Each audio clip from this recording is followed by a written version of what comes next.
제가 그 교과목 소개 때 말씀드렸듯이 이 수업은 그 오브젝트 얼리 방식으로 강의합니다. 그래서 처음부터 객체적 얘기를 조금씩 해 나갈 거예요. 그래서 가장 먼저 OOP의 기본 개념부터, 물론 C++를 이제 배웠던 분들은 객체지향이 뭔지 대략 알 거예요. 그래서 우리가 프로그램 언어로 하는 것은 컴퓨터가 해야 될 일을 알려주는 거죠. 이렇게 해라. 그리고 옛날에는 어떻게 일을 알려줄 것인가가 핵심이었어요. 일을 처리하는 것 자체가. 그리고 그 일을 처리하면서 사용하는 데이터가 별로 복잡하지 않았습니다. 근데 이제 그 시대를 넘어와서 지금에서는 해야 되는 일보다도 사용해야 되는 데이터가 점점 복잡해지고 있습니다. 그래서 지금은 그냥 어떤 일을 해야 되지만 중점을 둬서 프로그램 하기가 어렵습니다. 그래서 기존의 방식과는 다른 방식의 프로그래밍을 하는 방식이 필요했고, 그래서 등장한 것이 객체 지향입니다. 그래서 객체 지향 이전에 C 언어 같은 데서 프로그래밍 하는 것을 구조화 프로그래밍이라고 그래요. Structured Programming. 그래서 Structured Programming에서는 어떤 프로그램을 만들 때 이 프로그램을 어떤 종류의 함수로 구성할지가 핵심이었어요. 그러니까 프로그램은 함수의 집합, 이렇게 되는 거예요. 근데 이제 객체 지향에서는 함수가 중점이 아니라 데이터가 중심이 돼요. 이 프로그램에서 처리한 데이터가 뭐지? 그게 더 중심이 되게 되겠고, 그러다 보니까 그 데이터를 어떻게 표현하지? 그리고 그 데이터를 갖고 할 수 있는 일이 뭐지? 거기에 이제 초점을 맞추게 됩니다. 그래서 객체 지향 프로그래밍에서는 우리가 만들려고 하는 프로그램에서 어떤 종류의 객체들이 존재하고 이들을 어떻게 구현할 것인지가 이제 중요해지게 되겠습니다. 그래서 객체 지향 프로그램에서는 프로그램이 함수들의 집합이 아니라 클래스의 집합이 됐습니다. 클래스라고 하는 것은 어떤 객체가 어떤 모습을 하고 있는지, 뭘 유지하고 있는지를 정의하게 되는 틀이에요. 그래서 그렇습니다. 그래서 기능이 복잡해지고 프로세스하는 데이터 복잡에 따라서 다른 형태, 즉 데이터가 중심이 되겠고, 그 데이터를 갖고 해야 되는 일이 뭐지? 그 뭐지를 데이터와 함께 만드는 거예요. 그 함께 만들어진 틀이 뭐예요? 클래스라고 하는 겁니다. 그래서 객체 지향에서는 실제와 보다 유사하게 모델링할 수 있다. 이 말은 우리가 사물을 보는 어떤 사물을 봤을 때, 예를 들면 저 문이 있다. 그럼 문을 우리가 인식을 할 때, 저 문은 유리문이네. 지금 닫혀 있네. 저 문을 갖고 할 수 있는 일이 뭐지? 문을 열 수 있고 닫을 수 있고 잠글 수 있고, 그렇게 인식하는 거예요. 그럼 그걸 그대로 우리가 똑같이 저거를 프로그램으로 나타내고 싶으면 똑같이 모델링 할 수가 있습니다. 그래서 문의 상태는 문의 크기, 문의 종류, 유리문인지 철문인지 나무문인지, 현재 닫혀 있는지 열려 있는지 잠겨 있는지, 문을 갖고 할 수 있는 일은 열고 닫고 잠그고 등등, 이렇게 모델링 할 수 있는 거예요. 그래서 실제와 보다 유사하게 모델링 할 수 있다는 것은 우리 머릿속으로 보통을 생각하는 그 방식 그대로를 좀 더 가깝게, 기존보다는 좀 더 가깝게 프로그래밍 언어로 표현할 수 있게 해준다는 거예요. 객체 지향은. 물론 어떤 사람들은 다 그걸 광고하기 위해서 객체 지향을 광고할 때 쓰는 거지 실제 그렇지 않다라고 얘기하는데, 저는 생각해 보면 맞는 얘기 같아요. 기존보다는 훨씬 더 다르다는 거예요. 옛날에는 내가 머릿속으로 생각하는 것을 컴퓨터로 프로그램 하려고 그러면 내 머릿속에 있는 내가 갖고 있는 생각을 컴퓨터화해야 되었어요. 컴퓨터화. 근데 그걸 잘 안 되는 사람이 있어요.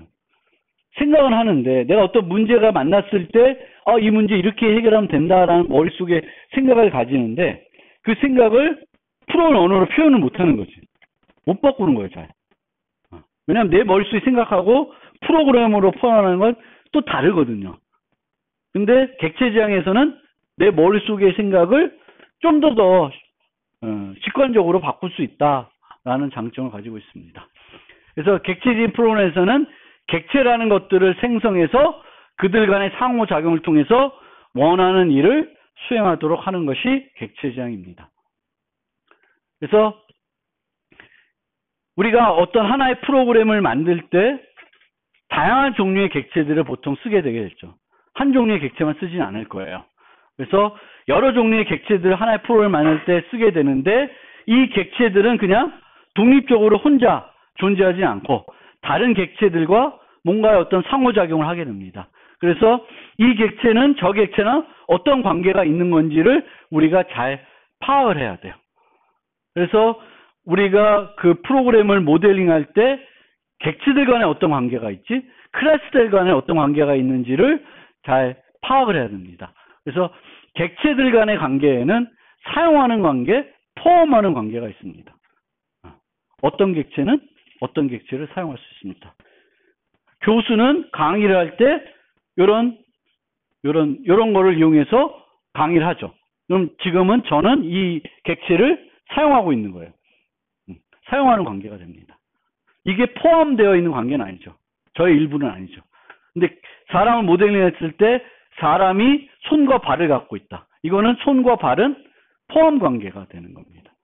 하나의 사람을 모델링하는데 안에 눈, 코, 귀 이렇게 모델링하면은 그거는 사람이라는 객체랑 눈이라는 객체가 포함 관계가 되겠죠. 그래서 그런 식으로 내가 모델링을 어떻게 하고 모델링을 어떻게 하냐에 따라서 이 객체와 이 객체는 어떤 관계가 있지, 어떻게 모델링해야 되지, 이런 거를 잘 파악해야 됩니다. 그리고 객체가 어떤 상태를 가지고 있는지, 어떤 행위를 할 수 있는지 알려주기 위해서 그 틀을 정해야 되는데 그 틀을 우리가 클래스라고 그러죠. 그래서 제가 비유할 때는 요 붕어빵으로 많이 비유하는데 클래스는 붕어빵 틀입니다. 그리고 붕어빵 틀이 있고 재료가 있으면 뭘 만들 수 있어요? 붕어빵을 만들 수 있어요. 그러면 이 틀을 이용해서 만들 수 있는 붕어빵들은 정해져 있는 거예요. 요 틀에 대한 붕어빵들. 근데 이 붕어빵들도 다 똑같은 건 아니죠. 내부에 뭘 넣냐에 따라서 크림을 넣냐, 뭘 넣냐에 따라서 다른 종류의 만들어지게 되겠고, 얘가 만들어지는지 금방 만들어진 건 따뜻할 거고, 오래된 건 식었을 테고, 이런 거죠. 그래서 같은 종류의 객체라고 하더라도 상태는 다를 수가 있습니다. 여러분들하고 저도 다 사람인데 상태가 다를 수가 있죠. 나이가 다르고 생김새가 다르고 다 다르잖아요. 그렇습니다.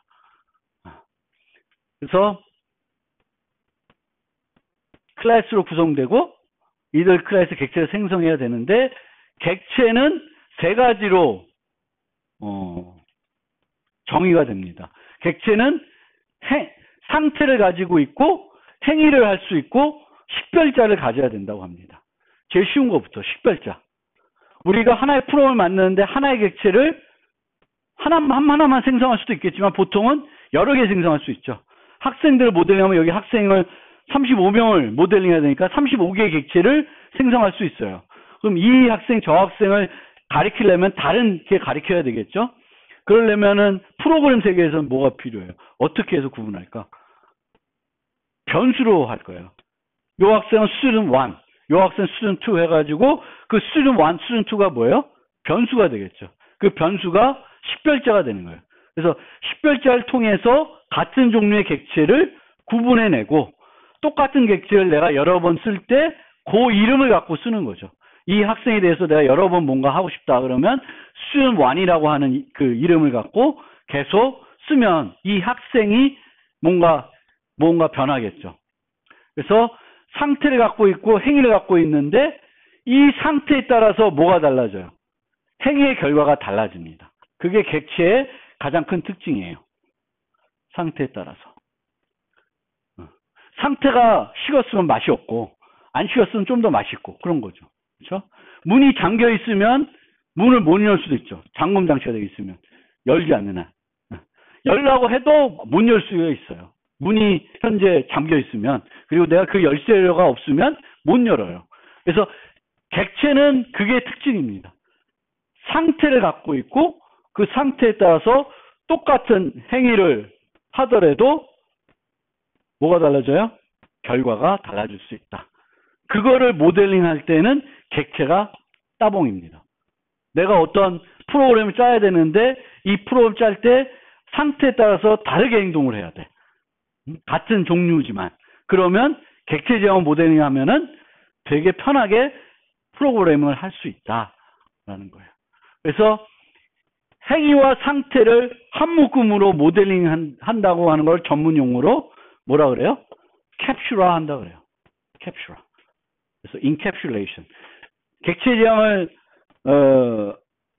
대표하는 용어 하면 캡슐화, 상소, 다양성, 폴리모피즘 이런 것들이 있어요. 그 중에 하나가 encapsulation인데 encapsulation은 뭘 말하냐면 데이터와 그 데이터를 처리하는 것을 하나 묶었다는 거고 객체 지향으로 이렇게 생각하면 상태와 그 상태를 처리하는 메소드들을 행위들을 묶어서 하나로 모델링하고 있다라는 거예요. 그거를 캡슐화 한다 그래요. 이 캡슐화 할 때 기존의 구조화에서는 없는 기능이 또 들어와요. 그게 뭐죠? 혹시 C++ 할 때 뭐가 들어와요? 우리가 클래스를 정의할 때 각각의 변수와 함수에 어떤 수식어들이 붙죠. 무슨 수식어들이 붙지? public, private 뭐 이런 게 붙죠. 그게 뭐예요? 접근 제어라고 하는 거예요. 기존의 C에서는 그런 거 없었죠. 어떤 변수를 private으로 쓰거나 public으로 쓰는 그런 개념이 C에서는 없었어요. 근데 객체 지형을 오면서 캡슐화라는 개념이 들어오면서 뭐가 추가적으로 들어왔어요? 접근 제어라는 개념이 들어왔어요. 접근 제어를 통해서 뭘 향상시킬 수 있죠? 프로그램의 강건성을 향상시킬 수 있습니다. 프로그래밍 할 때 가장 중요한 세 가지 요소는 강건성, 효율성, 간결성입니다. 세 가지. 그러니까 어떤 프로그래밍 요소가 새로 도입이 되면 어떤 프로그래밍 요소가 새로 도입됐어요. 그러면 얘는 왜 도입됐지 보면 효율성을 높이기 위해서 기존보다 효과적으로 해줄 수 있기 때문에 도입이 될 수 있어요. 아니면 기존보다 더 강건하게 오류가 없게 사용할 수 있도록 해주기 위해서 도입이 됐어요. 아니면 기존보다 좀 더 간결하게 작성할 수 있게 이렇게 도입된 거예요. 그러니까 예를 들면 A는 A 플러스 1 할 수 있는데 이게 귀찮으니까 이렇게 할 수 있고 이렇게 할 수 있죠. 그렇죠? 다 똑같은 거예요. 결과는. 간결하게 쓸 수 있게 해주는 거예요. 되게 또 프로그래머는 타이핑하는 거 싫어해요. 타이핑하는 거 무지 싫어해요. 그래서 똑같은 걸 두 번 치는 걸 되게 싫어하고 길게 작성하고 짧게 작성하는 걸 좋아해요. 그래서 간결하게. 근데 너무 간결한 걸 강조하지 마세요. 간결한 것보다 더 중요한 건 저는 가독성입니다. 코드를 봤을 때 뭐 해야 돼? 이해하기가 쉬워야 돼. 너무 간결하게 작성하다 보니까 다른 사람이 보거나 내가 한 일주일 뒤에 봤을 때 나도 잘 모르겠어. 왜 저렇게. 그러면 안 좋은 거예요. 가독성이 높은 게 더 좋은 거예요.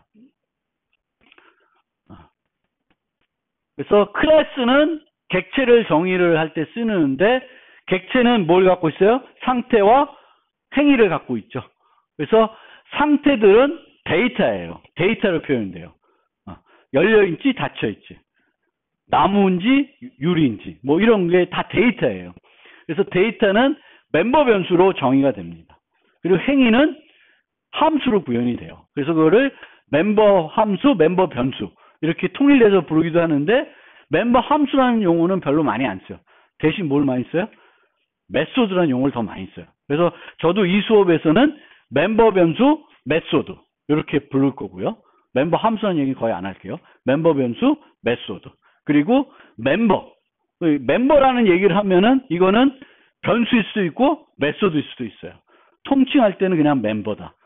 그리고 상태는 멤버 변수, 메소드는 그렇고 멤버 함수는 그렇게 얘기하고 클래스들 간에도 관계가 있습니다. 그래서 클래스들은 상속, 구체화랑 관계가 있는데 여기에 대해서는 4장 가면 또 자세히 설명합니다. 근데 클래스들과의 관계하고 아까 왔던 객체들과의 관계는 조금 차이가 있어요. 그래서 객체들과의 관계는 프로그램이 진행되면서 바뀔 수 있습니다. 그러니까 예를 들면 우리가 시대적으로 보면 이 학생이 내 지도 학생이었다가 어떤 상황이 생겨서 다른 교수의 지도 학생으로 바뀔 수가 있죠. 그러면 저랑 관계가 있다가 다른 교수랑 관계가 맺어지는 거죠. 바뀔 수가 있어요. 이건 코드가 바뀌는 게 아니라 그냥 코드를 그렇게 짜놨으면 실행하다 보면은 어느 순간에는 이 학생이 내 지도 학생이었다가 또 좀 지나가고 나면 다른 교수의 학생이 될 수 있어요. 그래서 객체들과의 관계는 동적 관계라 그래요. 변할 수가 있다. 프로그램 실행되는 동안에. 근데 클래스 간의 관계는 코드를 수정하지 않고는 안 변해요. 안 변해요. 그래서 얘네들은 정적 관계라고 그래요. 그런 비교를 하고요. 요거는 다음에 설명드리겠습니다. 그래서 기존에 프로그램 했던 거를 한번 비교를 해보면 C에서는 이런 식으로 프로그램 했을 거예요. 내가 좌표를 처리해야 된다. 그럼 좌표를 나타내는 데이터를 정의해요. 스트럭처를 보통 정의하고 얘를 처리하는 함수들을 쭉 만들어요. 근데 함수랑 데이터가 서로 떨어져 있죠. 그러면 여기에다 뭘 전달해야 돼요? 이 함수에 처리할 데이터를 전달해야 되죠. 전달해야 될 때 포인터로 전달하고 레퍼런스 전달하고 뭐 복잡하게 전달을 해야 돼요. 객체지향에서는 어떻게 하냐? 처리할 데이터와 그 데이터 처리할 메소드를 하나로 한 틀에서 정의합니다. 그러면 사용할 땐 뭐가 중심이 돼요?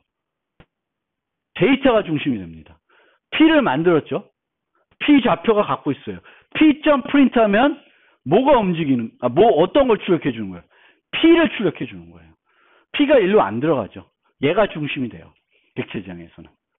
그러면 똑같은 코드를 놓고 보면 인자가 어때? 인자의 개수가 늘 하나 줄어들어요. CS 짰던 거랑 똑같은 걸 C++로 짜면 얘는 C++는 데이터와 그 데이터 처리 함수를 묶어놨기 때문에 데이터를 함수로 전달하는 것이 아니라 그 중점이 되는 데이터를 중심으로 함수로 호출하게 돼요. 그렇게 되면 여기에 함수의 개수, 인자의 개수가 줄어드는 거죠. 옛날에 비해서.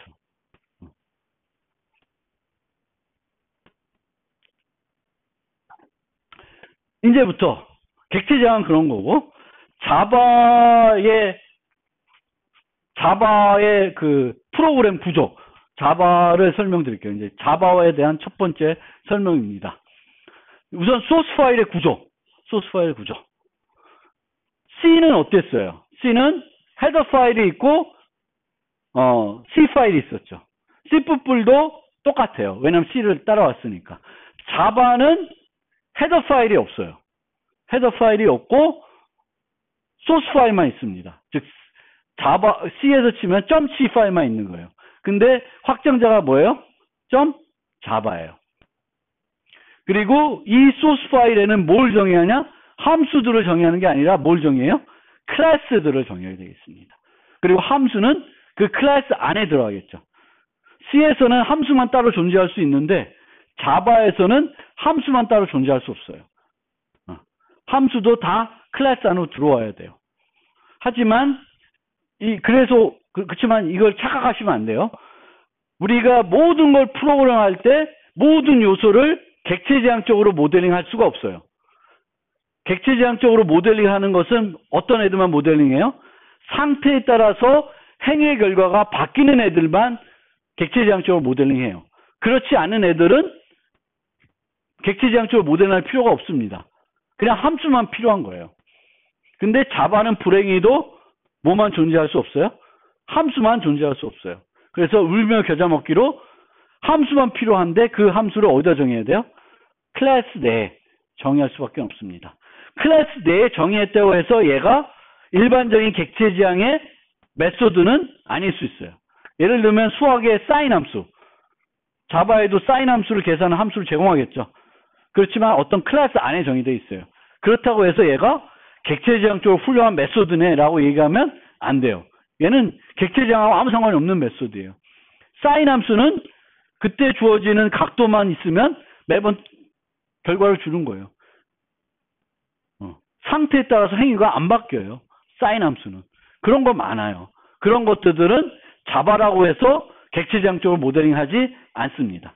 하지만 자바는 함수만 따로 정의할 수 있어요? 없어요? 없습니다. 클래스를 정의할 수 있어요. 그래서 자바 소스와 파일 안에는 여러 개의 클래스를 정의할 수 있습니다. 그런데 일반적으로는 한 소스 파일에 클래스를 몇 개 정의할까? 하나만 정의하는 게 보통이에요. 그리고 여러 개를 정의할 때에는 클래스를 정의할 때 항상 객체지향에 가면 접근 제어라는 개념이 다 따라붙어요. 그래서 클래스를 정의할 때도 앞에다가 public 뭐 붙여요. 이건 public 클래스다. 아니면 빼. 그러면 이건 public 클래스가 아니다. 이렇게 돼요. 그러면 한 소스 파일에는 public 클래스는 하나만 정의할 수 있어요. 그러니까 이게 문법이에요. 한 소스 파일에는 여러 개의 클래스를 정의할 수 있지만 퍼블릭 수식어로 정의하는 클래스는 몇 개? 하나만 존재해야 돼요. 그리고 추가적인 문법이 있어요. 그 클래스의 이름은 뭐랑 같아야 된다? 파일 이름하고 같아야 돼요. 이게 문법입니다. 자바의 문법. 근데 통상적으로 우리가 파일 이름을 우리가 명명하지 않아요. 어떻게 하냐? 우리가 쓰는 통합 환경에서 우리는 클래스를 만들겠다고 해요. 그러면 그 통합 환경은 뭘 만들어줄까? 파일을 생성해줘요. 그 파일에다가 뭘 정의해줘요? 클래스의 골격을 넣어줘요. 그러면 그 한 파일에는 클래스가 몇 개 있을까? 내가 추가하지 않는 한 하나만 존재할 거예요. 그리고 그 클래스 이름하고 파일 이름은 같아지게 됩니다. 그래서 그 문법에 대해서 신경 안 쓰셔도 돼요. 그렇지만 그냥 알아두세요. 한 파일에는 여러 개 클래스 정의할 수 있지만 퍼블릭 클래스는 하나. 그리고 그 퍼블릭 클래스의 이름은 파일 이름하고 같아야 된다. 대소문자까지 같아야 돼요. 클래스 내에는 멤버 변수 메소드를 정의할 수가 있고 클래스를 정의할 수 있는데 여기에 이제 한 가지 더 얘기하면 클래스 말고 인터페이스라는 걸 정의할 수 있고 열거형을 정의할 수 있어요. 근데 걔도 엄밀히 따지면 어떤 특수한 클래스라고 봐도 돼요. 그래서 그런 것들만 정의할 수 있어요. 함수만 따로 정의할 수는 없다. 메소드는 프로그램 문장들로 구성되고 이렇게 되는 거예요. 뭐 이것도 당연하겠지만 문장을 구분하는 걸 뭘 쓸까? 자바에서 문장 구분하기 위해서 C에서 뭘 썼어요? 세미콜론 썼죠. 얘는 뭘 따라 했어요? 스프풀 따라 했으니까 마찬가지예요. 똑같아요. 차이가 없습니다. 자, 컴파일하는 과정. 통합 환경에서 자바 코드를 작성했어요. 그러면 컴파일을 해줘야 돼요. 컴파일 하면은 얘는 파일 이름이 확장자가 뭐예요? .java. 컴파일 하면 뭐가 만들어져요? 중간 코드가 만들어져요. 바이트 코드. 얘 확장자는 .class가 돼요. 그럼 .class라는 파일들이 여러 개 생깁니다. 그럼 그 여러 개를 이용해 가지고 얘네들이 합쳐지지 않아. 실행 파일 만들 때는 어떻게 될까? 얘네들이 합쳐져서 하나의 뭐가 만들어져요? exe 파일이 만들어져요. 근데 자바에서는 합쳐지지 않아요. 그냥 클래스 파일들이 여러 개 존재를 하면 인터프리터가 필요할 때마다 필요한 클래스 파일 가져다가 번역해서 실행해 줍니다. 인터프리터가. 그래서 실행이 되는 거예요. 자바를 설치하면 그 자바 설치한 데 가보면 빈 디렉토리가 있어요. 빈 디렉토리. 빈은 바이너리. 실행 파일들이 모아져 있는데요. 그럼 거기에 자바 C라는 명령어가 있어요. 그 자바 C가 뭘까? 컴파일러예요. 그리고 자바라는 게 뭐냐? JVM이에요. 자바 버추얼 머신.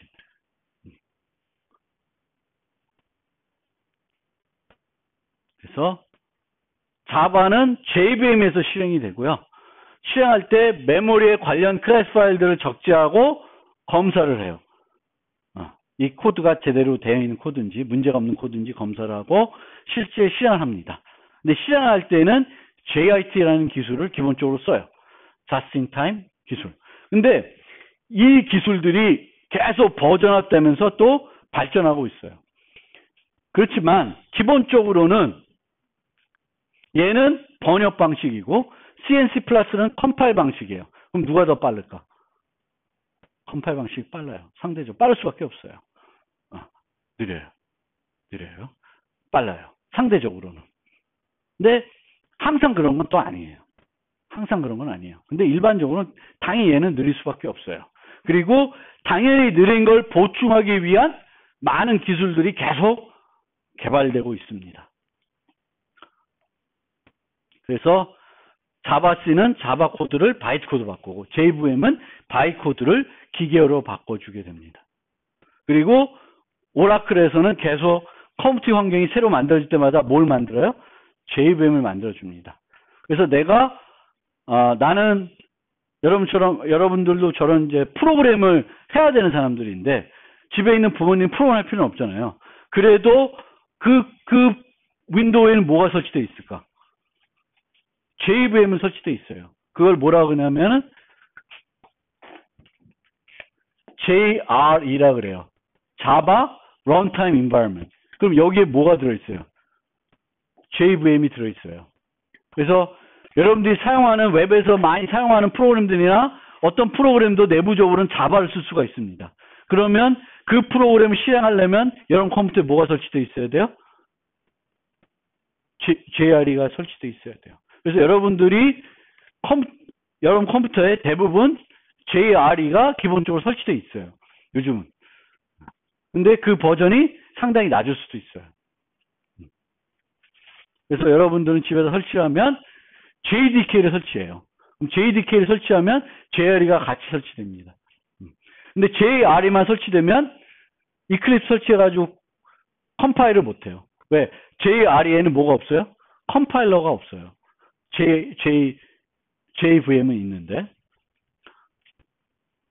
그래서 JVM은 번역 방식으로 바이코드를 실행해 주고요. 번역 방식을 쓰기 때문에 장점도 있고 단점도 있어요. 그리고 JVM은 느리다는 난조 극복에서 JIT라는 기술을 쓰고 있고 요즘은 또 ahead of time 기술, 뭐 여러 가지 기술들을 계속 만들면서 발전시키고 있습니다. 그리고 일반적인 컴파일러가 할 수 없는 거를 또 JVM은 할 수 있어요. JVM은 일반적인 컴파일러랑 JVM의 차이가 뭘까? 혹시 생각을 해보세요. 일반적인 컴파일러랑 JVM의 차이.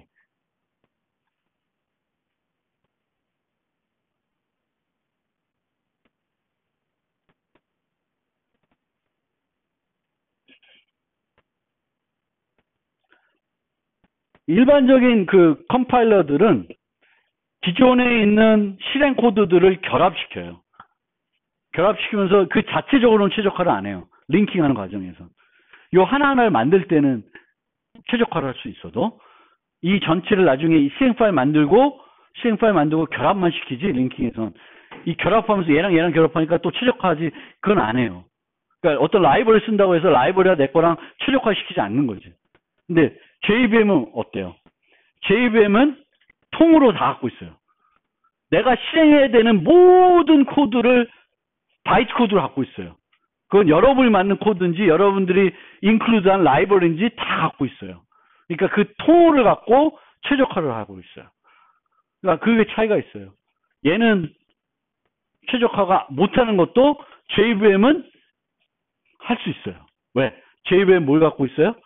항상 모든 그 내 프로그램을 구성하는 라이브러리든 아니든 모든 것들에 대한 바이코드를 JVM은 가지고 있습니다. 그래서 최적화할 수 있는 게 또 차원이 달라요. 그리고 여기 재미난 거 하나. 혹시 언어를 하나 만들고 싶다, 여러분들. 프로그램 언어를. 그럼 뭘 하시면 되냐면 프로그램 언어 하나 만들고 그거를 바이트 코드로 번역하는 걸 만드세요. 그러면 새로운 언어가 돼요. 그럼 그거는 어디서 실행할 수 있어요? 뭘로? JVM 갖고 실행할 수 있어요. 스칼라라는 언어 들어봤어요? 얘도 꽤 유명한 언어예요. 그룹이라는 언어가 있어요. 이 둘 다 뭘 해주냐면 만든 스칼라 언어로 만들어진 거를 번역해서 뭘로 만들어줘요? 바이코드로 만들어줘요. 그럼 바이코드는 어디서 실행할 수 있어요? JVM만 있으면 실행할 수 있어요. 그런 언어들도 만들어지는 거예요. 이것도 재밌는 현상이죠. 보통은 우리가 언어를 만들면 그거에 대한 컴파일러를 만들고 운영체제를 맡길 텐데 지금은 또 달라져요. 그냥 JVM이나 이런 것들이 있으니까 개로 만들어주면 돼요. 내가 새로운 언어 만들고 그 언어를 바이코드로 만들어주면 바이코드를 누가 실행해줘요? JVC, 스칼라 그룹이. 이런 것들이 있어요. 그런 게 의외로 또 많이 이제 지금 개발이 되고 있어요. 자바랑 전혀 다른 언어예요. 그렇죠? 같은 언어가 아니에요. 근데 다른 언어지만 JVM을 활용하는 거죠.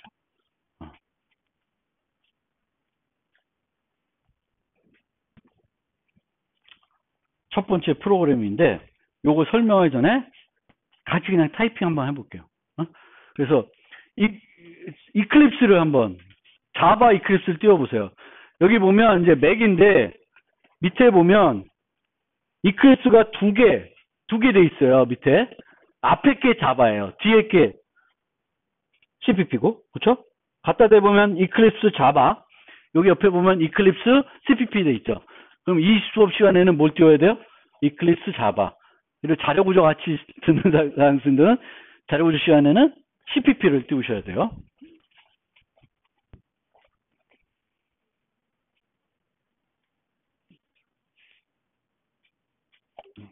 저는 보세요. 지금 4개가 돼 있어, 4개.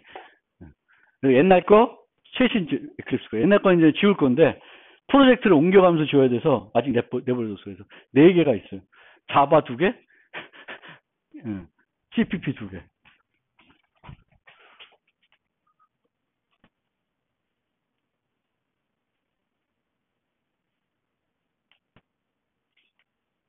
그리고 처음 물어보면 워크스페이스를 물어봐요. 워크스페이스.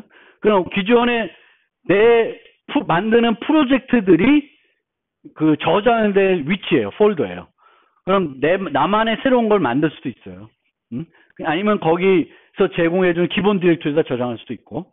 그래서 집에서도 여러분들이 할 때 워크스페이스는 내 프로젝트들이 저장될 디렉토리다. 그래서 저는 워크스페이스가 많습니다. 그래서 자바 수업용, 자료구조 수업용, 또 패턴 수업용, 또 수업용인데 나만 쓰는 용, 학생들과 같이 할 때 쓰는 워크스페이스 이런 걸 이렇게 달리해서 우리가 할 수 있습니다.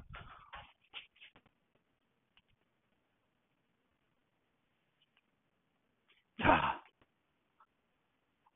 요 모습을 가져가시면 돼요. 요 모습으로 나오시면 돼요. 처음에 뜨면 아까 이렇게 뭔가 소개했는데 그 X 누르면 요게 이제 기본 뷰예요. 이클립스의 기본 뷰. 자바 뷰라고 하는데 기본 뷰예요. 패키지 익스플로러, 에디터 이쪽 2개 있는데 이쪽 2개는 지금은 많이 안 쓰니까 없애도 돼요. 그래서 요 3개. 패키지 익스플로러, 에디터, 나중에 이제 콘솔 또는 에러 메시지 볼 거. 3개만 가지고 쓰시면 되고 나중 되면 좀 더 프로그램 잘하면 요 있던 아웃라인 같은 것도 활용할 수 있습니다. 여기까지 다 됐어요? 잘 모르신 분 손 들면 조교가 도와줄 테니까. 자, 여기까지 됐어요? 이클립스 다 띄웠어요? 여기 손 들었네. 네. 다 됐죠? 안 되신 분은 손 들고 있으면 조교가 도와줄 거예요. 자, 파일에 보면 항상 기존의 C에서도 그랬지만 프로그램 하나 짜고 싶으면 뭐부터 만들어요? 프로젝트를 만들어요. 왜? 한 프로젝트에는 소스 파일이 하나가 아니라 여러 개 포함될 수 있죠. 그래서 그렇게 해서 만드는 게 뭐예요? 프로젝트예요. 프로젝트. 그럼 파일 new 갖다 대면 여기에 새로 만들 수 있는 게 많은데 뭘 만들까? 맨 꼭대기에 있는 자바 프로젝트. 근데 이 수업에서는 자바 프로젝트를 만드는 거예요. 그럼 자바 프로젝트 파일 자바 프로젝트를 누르면 뭐 이게 또 전체 화면으로 띄워지나 이 창이 나와요. 그럼 프로젝트 네임 여기다가 이름을 넣으면 돼요. 프로젝트 이름. 그 다음에 보셔야 될 게 요 execution java JRE가 여기 나왔죠. 그럼 여기에 보면 java SE-10 돼 있어요. 10 돼 있어요? 10이 안 돼 있는 사람은 10으로 바꾸세요. 10 설치돼 있을 거예요. 10이 돼 있어요.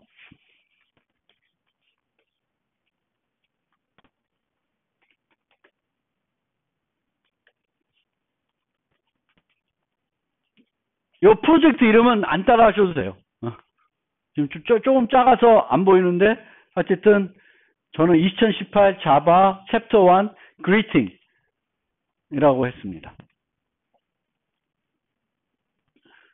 그래서 finish를 누르면 요게 하나 나와요. create 모듈. create 모듈이라는 게 나오죠. 모듈이라는 개념은 자바 9부터 추가된 기능이에요. 우리는 모듈을 안 쓸 거예요. 그러면 don't create를 선택하시면 돼요. 그러면 여기에 프로젝트 내가 만든 이름의 폴더 같은 게 하나 생겨요. 패키지 익스플로러에. 자바 이클립스에서 기존에 모르겠어요. 제가 요즘은 비주얼 스튜디오 안 쓴 지 꽤 돼서 잘 모르겠는데 비주얼 스튜디오는 한 번에 하나의 프로젝트만 오픈해서 쓸 수 있죠. 아닌가? 아 그래? 근데 옛날에 안 됐어. 근데 옛날부터 이클립스는 여기에 프로젝트가 막 내가 만든 거 다 올라와요. 그럼 왔다 갔다 할 수 있어요. 프로젝트 간에. 별도 프로젝트 닫고 안 해도 되고. 잠깐만요.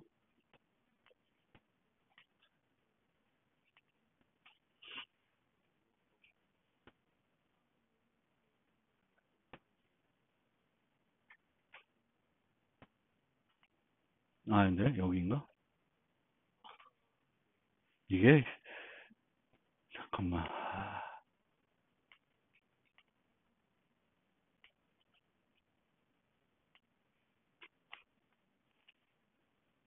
이건 안 따라 하셔도 돼요. 제가 좀 키울게요. 폰트를.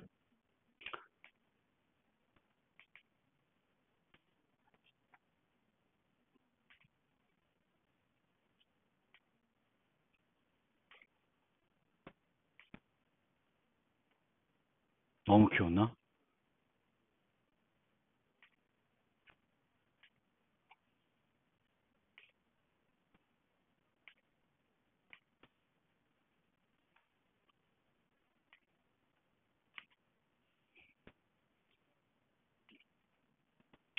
자, 키워놨고. 이제 자바는 뭐만 만들 수 있다? 기본적으로는 함수만 따로 못 만들어요. 뭘 만들어야 돼요? 클래스를 만들어야 돼요. 근데 우리가 만들 클래스는 greeting이라는 거예요. 안녕 하는 그런 건데 보통 우리가 첫 프로그램으로 헬로 월드를 많이 짜요. 그렇죠? 헬로 월드 아시죠? 헬로 월드 짜는데 요번에는 그냥 헬로 월드, 헬로 상진 뭐 뭐든지 할 수 있게 인사말이 하이 상진 할 수도 있고 지금 상태에 따라서 출력되는 인사말이 달라지게 만들 거예요. 그래서 new 클래스를 만드는데 거꾸로 만듭시다. 그 테스트하는 것부터 먼저 만들고 프로그램을 짤게요. 그래서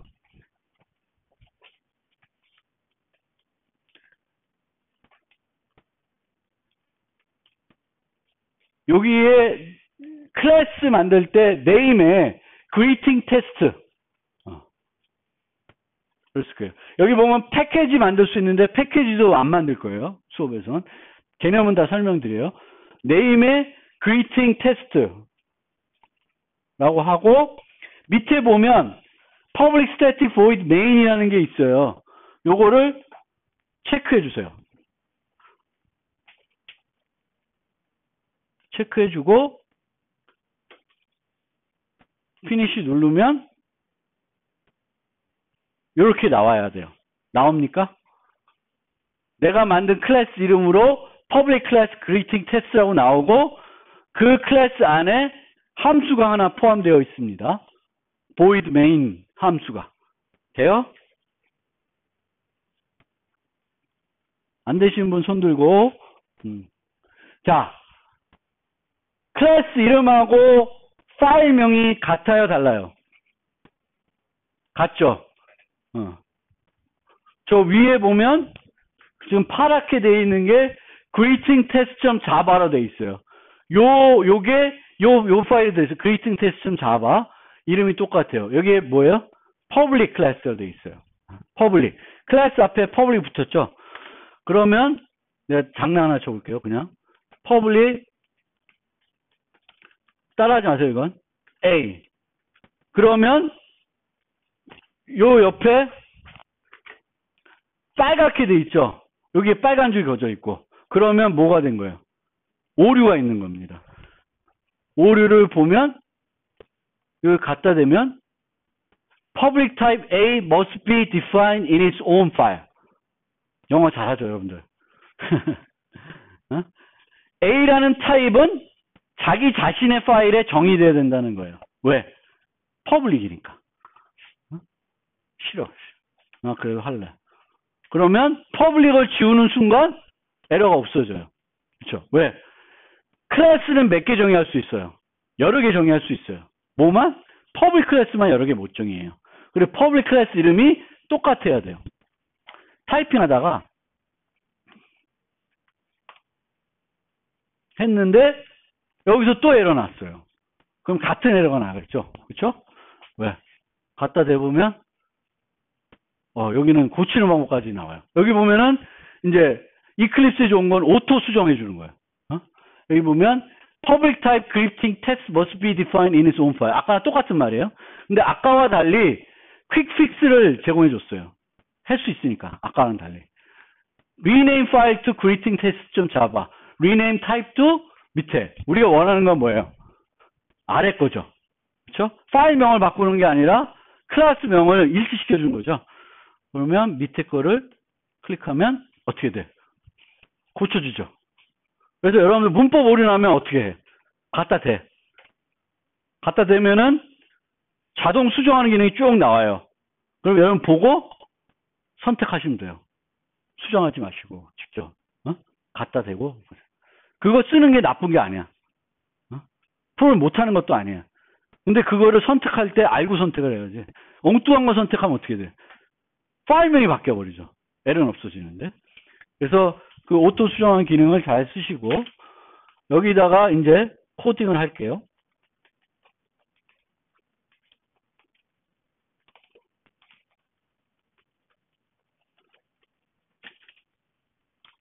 에러가 났는데 이건 에러는 냅둡시다.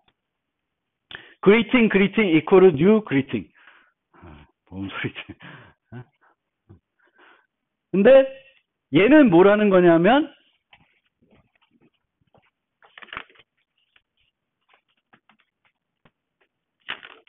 요건 에러 안 났죠. int n equal 10. 이 문법은 여러분들 이해 안 되시는 분 없죠? 그렇죠? int n equal 10. 이거 뭐 하는 거예요? 변수를 선언한 거죠. n이라는 변수를 선언하고 n의 초기값으로 뭘 준 거예요? 10이라는 걸 준 거예요. 여기서 greeting은 새 타입이에요. 아직 안 만들었어요. 우리가 만들 거예요. 그럼 얘는 뭐예요? 변수 이름이에요. 소문자 greeting은 equal로 변수만 선언된 거니까 객체는 어떻게 돼요? 클래스의 객체는 생성을 해줘야 돼요. 객체를 생성할 때 자바에서 사용하는 문법은 뭘까요? new라는 거예요. C++에서 new 봤죠? C++에서 new는 동적 할당할 때 써요. 자바에서 new는 동적 할당 개념이 들어있습니다. 그에 대해서 좀 2장 가서 설명드리는데 객체를 생성할 때 쓴다라는 거예요. 그리고 그 뒤에 생성자라는 게 오게 돼요. C++ 배운 사람 생성자가 뭔지 알죠? 생성자는 클래스 이름하고 똑같은 이름의 메소드예요. 그리고 그 메소드는 어디서만 쓰여요? 객체를 생성할 때만 쓰여요. 무슨 용도로? 객체를 초기화하기 위해서 쓰이는 거예요. 그리고 여기 보면 함수 노출하고 있는데 인자를 줘요, 안 줘요? 인자를 하나도 안 주고 있죠. 저런 생성자를 뭐라 그래요? 기본 생성자라 그래요. Default Constructor. 이거 다 10부분에서 배웠어야 돼요. 기본 생성자예요. 기본 생성자.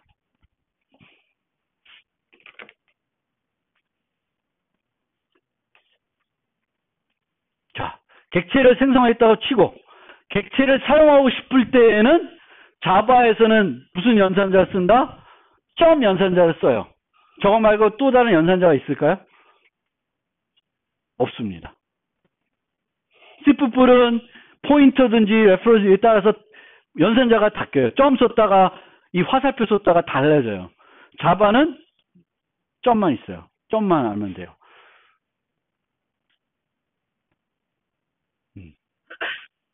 어디였어요? 내가 하고 싶은 거 만들기 전에 하고 싶은 거를 이렇게 만드는 거예요.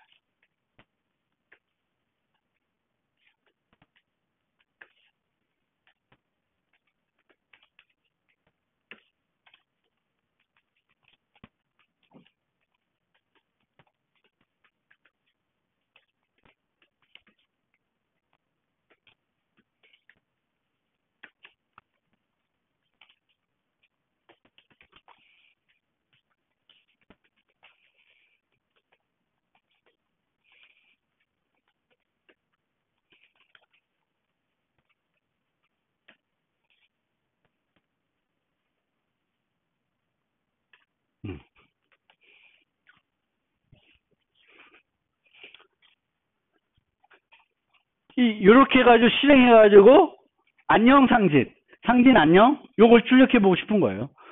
내가 이걸 바꾸면 여기서 출력되는 게 달라지겠죠. 달라져야 되겠죠. 상태에 따라서 say hello라는 메소드 호출할 때 결과가 어떻게 돼? 달라져야 되겠죠. 그래서 set이라는 건 보통 객체의 어떤 상태를 설정할 때 사용하는 메소드예요. set name, set greeting. 이름을 설정하고 인사말을 설정하는 거예요. 이런 거를 여기다가 줄 수도 있겠죠. 만들면. 생성자 할 때 줄 수도 있어요. 생성할 때 줄 수도 있고 생성하고 나서 줄 수도 있어요. 그 다음에 부르는 거예요. 그래서 사용할 때는 뭐만 하면 돼? 점. 그래서 우리가 만들어야 될 메소드가 몇 개일까? 그리팅은 클래스예요. 여러분 생각해 보면 생성자라는 게 있고 set name이라는 거 만들어줘야 되겠고 set greeting이라는 거 만들어줘야 되겠고 say hello라는 걸 만들어줘야 돼요. 그리고 요거를 하기 전에 이거 지금도 못하는 시간 때문에 요것만 설명드리고 다음 시간에 완성을 해보겠습니다. system.out.println 했어요. 자, 이렇게 어떤 새로운 게 나타나면 이 이름의 형태를 한번 잘 보시면 돼요. 시스템이라는 거에 시스템의 첫 문자는 뭐예요? 대문자예요. 대문자면 변수 이름입니까? 클래스 이름입니까? 클래스 이름입니다. 자바에서는 대문자로 시작하면 클래스 이름이에요. 그러면 여러분들이 변수 이름 지을 때 대문자로 시작하면 될까 안 될까? 안 됩니다. 관례 지켜주세요. 그래서 얘 대문자야. 클래스 이름이구나. 자, 클래스 이름. 시스템이라는 클래스가 있겠네. 어디에? 내가 안 만들었으면 어디에 있겠어? 라이브러리에 있겠죠? 점이에요. 그럼 클래스 안에 있는 애예요. 아웃이라는 게 있어요. 근데 아웃이고 바로 점이 왔어요. 밑에는 프린트 ln이고 가로가 왔어요. 그럼 아웃보다 프린트 ln 먼저 봅시다. 프린트 ln은 뭐겠어요? 함수겠죠. 왜? 함수 이름은 소문자로 시작할 거고 항상 뭐가 와요? 가로가 옵니다. 함수는 두 군데에서 쓰여요. 함수를 정의할 때와 함수를 호출할 때 두 곳에 써요. 두 곳 다 뭐가 와요? 가로가 옵니다. 호출할 때도 오고 정의할 때도 와요. 얘는 가로가 없어요. 소문자야. 그럼 뭐겠어요? 변수죠. 그러면 이 out이라는 변수는 어디에 정의되어 있는 변수예요? 시스템에 정의되어 있는 변수예요. 시스템에 out이라는 변수가 있고 이 변수를 위해서 함수를 부를 수 있네? 그럼 out은 뭐겠어요? 뭐겠어요? 객체예요. 객체를 가지고 뭘 할 수 있어요? 함수를 부를 수 있지. 메소드를. println이라는 메소드를 부르는 거예요. 그래서 system.out.println. 자, 객체 지향에서는 우리가 어떤 거를 하고 싶을 때 C에서는 그걸 어떻게 해요? 그걸 해주는 뭘 찾아요? 함수를 찾죠. 나 화면에 찍고 싶어. 그럼 그 화면 찍는 함수가 뭐지? printf가 있구나. printf 갖다 쓰는 거예요. 객체 지향에서는 어떻게 해요? 함수를 찾는 게 아니라 그걸 할 수 있는 객체를 찾아야 돼요. 클래스를 찾아야 돼요. 그리고 보통은 그 클래스의 객체를 내가 뭘 해야 될까? 생성을 해야 됩니다. 근데 특수한 객체들은 내가 생성하지 않고 누가 생성할 수 있어요? 시스템에서 미리 생성해 줄 수 있습니다. system.out은 어떤 객체일까? 뭘 대표하는 객체일까? 화면, 터미널을 대표하는 객체예요. C++에서는 얘랑 똑같은 객체 이름이 뭐였어요? C에선 cout. 처음 들어봐? C 안 배웠어? 물론 C 배우면서 cout 쓰지 말고 printf 쓰라고 한 것도 있는데 그거는 C 아니죠. C 아니에요. 객체지향이면 객체를 써야지. 특히 이런 println은 객체지향으로 모델링 해야 되는 기능이에요. out. 어디까지 출력되는지 알아야 돼. 입력도 그래요. 버퍼링 하기 때문에 버퍼를 처리해야 돼요. 그래서 system.out. out이 객체를 내가 자바에서 출력하고 싶다. 그러면 자바에서 출력할 때 어떤 클래스의 그 출력하는 기능이 들어있을까? 그 객체를 내가 생성해야 되는구나 라고 생각하는데 잡아봤더니 그 객체는 우리가 하도 많이 쓰니까 미리 생성해 놔둔 거예요. 미리 생성해 줘요. 그러면 그 생성된 객체는 어디 있지? 어디 있어요? system.out에. 그럼 키보드와 관련된 객체는 어디에 있을까? 마찬가지로 시스템에 있어요. 그것의 이름은 뭘까? system.in이에요. out은 터미널, in은 뭐예요? 키보드. 나중에 키보드부터 데이터를 받을 때 어디서부터 받으면 돼요? system.in으로부터 요청하시면 돼요. C++에서는 뭐였어요? in, cout, println. 그러면 이 greeting.say hello는 뭘 반환해 줄까요? 문자열을 반환해 주는 거예요. 우리가 say hello에서 문자열을 콘솔에다 찍을 수도 있어요. 근데 그렇게 안 하고 문자열 반환하게 해놨어요. 왜 그렇게 했을까? 왜 그렇게 했을까? 내가 함수를, 우리가 궁극적으로 목적은 콘솔에다가 안녕 메시지를 출력하는 거예요. 그러면 내가 프로그램을 이렇게 안 짜고 그냥